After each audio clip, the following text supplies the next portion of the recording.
Продължаваме с месенето и оформянето на хляб. Използваме тъмни брашна с различни семена. Ако имаме кълно гълджито, също добавяме в тестото. Всичко е преседяло една вечер, което фактически прави по-активен кваса и самите семена вече са се накиснали и са готови. Така, самото месене за всеки е различно. Това си е мой вариант, който фактически аз си меся по този начин, като всеки може да си измисли негов. Значи идеята е сега да го оформим на хлебче. Първо малко ще го премеса. Ако усетите, че е малко сухо, пръскате с вода. Значи, за мен лично по-трудният хляб става от особено ръжените и пълнозрънците, понеже с тях става по-твърд самия хляб или пък самото тесто. Докато сега, ако имахме и бяло, дори в този случай ще да е перфектно да сложим бяло брашно, ще да се получи много по-интересен хляб. Така.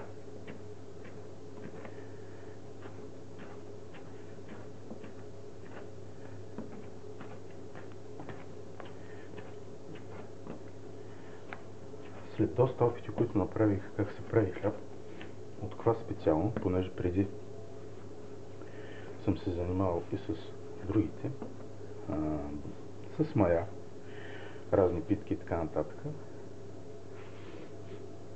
разбрах, че е важно, кога вече сме готови с тестото, то да е по-сухичко, а кога го оставяме да втаса за една вечер да е по-мекичко, понеже кваса, колкото е по-течна средата, толкова по-добре се активизира. Сега в случая вече сме готови, може да го оформим. Това ще да е доста голям хляб. По принцип си меря тестото да е горе-долу за една форма около 701 кг. Не съм сигурен това колко е, но мисля, че има около 700 или може би и кило. Все пак тези хлябове стават по-тежички. Тук имаме плътност. Така, идеята е да не лепка и да е по-сухичко. В случая мисля, че имаме добро тесто. Така, за да оформим самия хляб, правим тази процедура, която аз лично съм я виждал, но аз съм се преобразил. Тя е с някои цели. Фактически, кога го разтегнем, в някои случаи леко го пръскам с вода. По този начин става по-приятен хляба, но това е процедура и за някои теста, които се правят за круасани с масло. Фактически, общо взето правим това. Така. Връщаме.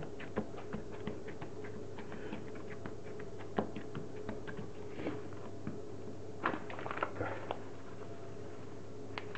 Сега, кога вече горе-долу имаме това, вече оформяме самия хляб по този начин. Фактически идеята е да направите формата на хляба.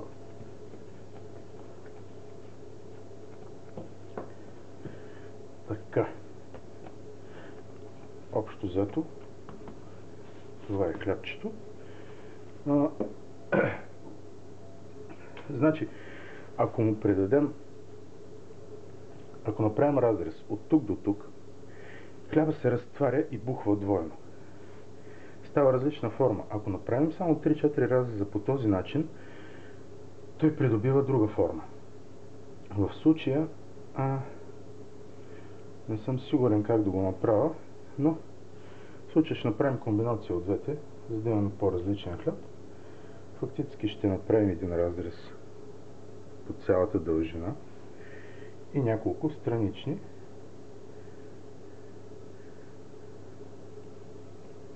Така.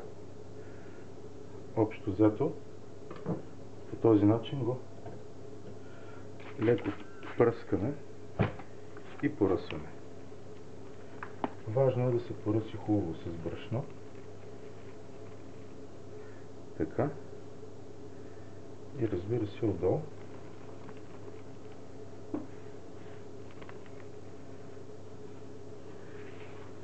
По този начин го слагаме във формата за втасване. Така го оставяме във формата около 40 минути. За втасване, още не печем.